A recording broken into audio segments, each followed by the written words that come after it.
GlamBOT director Cole Walliser addresses controversial resurfaced emails in new apology video.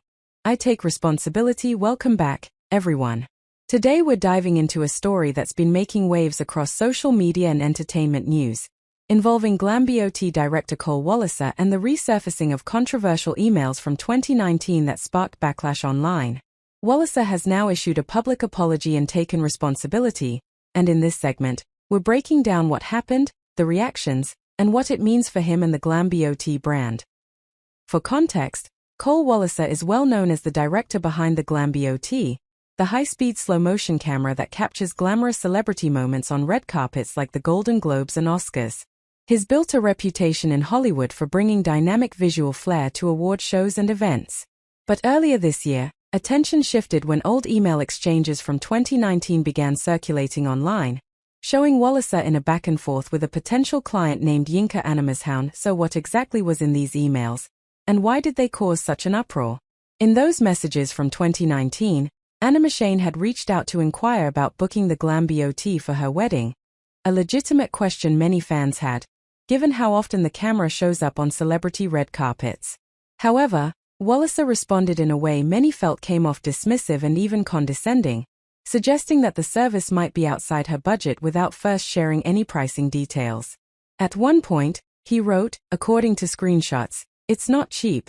If you think it might be within your budget range, we can discuss further." Social media users took issue with the tone, saying it was unprofessional, especially given the lack of transparency about pricing before implying the client might not afford the service. Insert quote from the emails on screen. Animashown, the woman involved in the exchange, eventually spoke out after the emails went viral.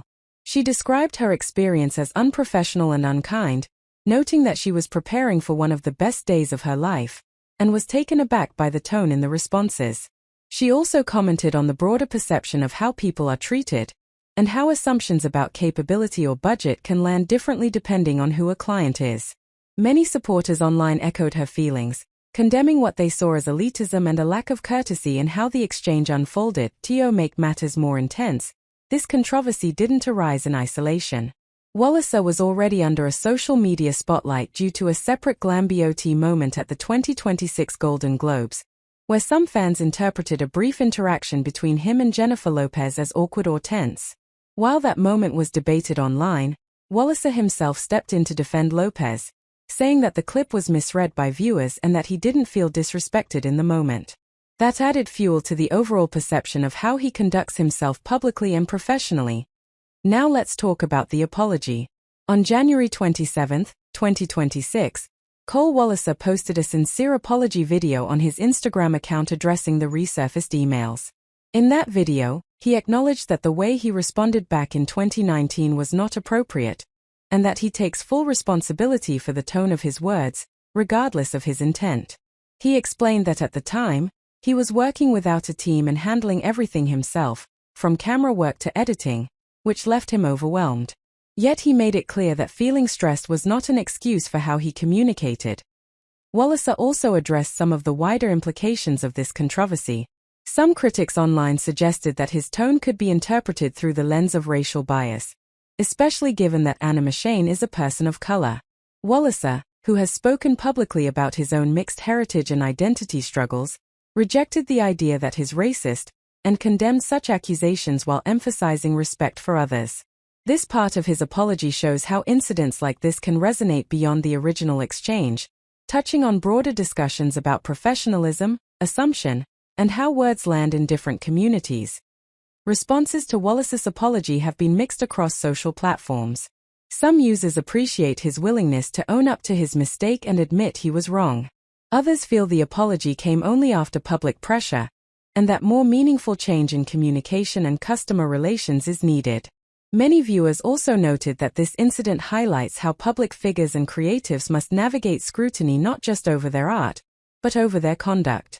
It's also a reminder that social media can bring decades-old interactions into the spotlight unexpectedly, and when it does, it can amplify both hurt and accountability. So what should we take away from this? Accountability matters. Whether you're a filmmaker, creative professional, or a global celebrity, how you communicate, even in simple emails, counts. Context doesn't erase impact. Even if you were overwhelmed or stressed, the effect of your words still matters to the person on the receiving end. Public apologies can be complex. Admitting fault is a first step, but rebuilding trust requires consistent, respectful behavior afterward. That's our deep dive into the Cole Walliser apology and the resurfaced emails that sparked a major online conversation about conduct in the digital age. What do you think? Was this apology enough? What should professionals learn from this? Let us know in the comments. Thanks for watching, and we'll see you next time.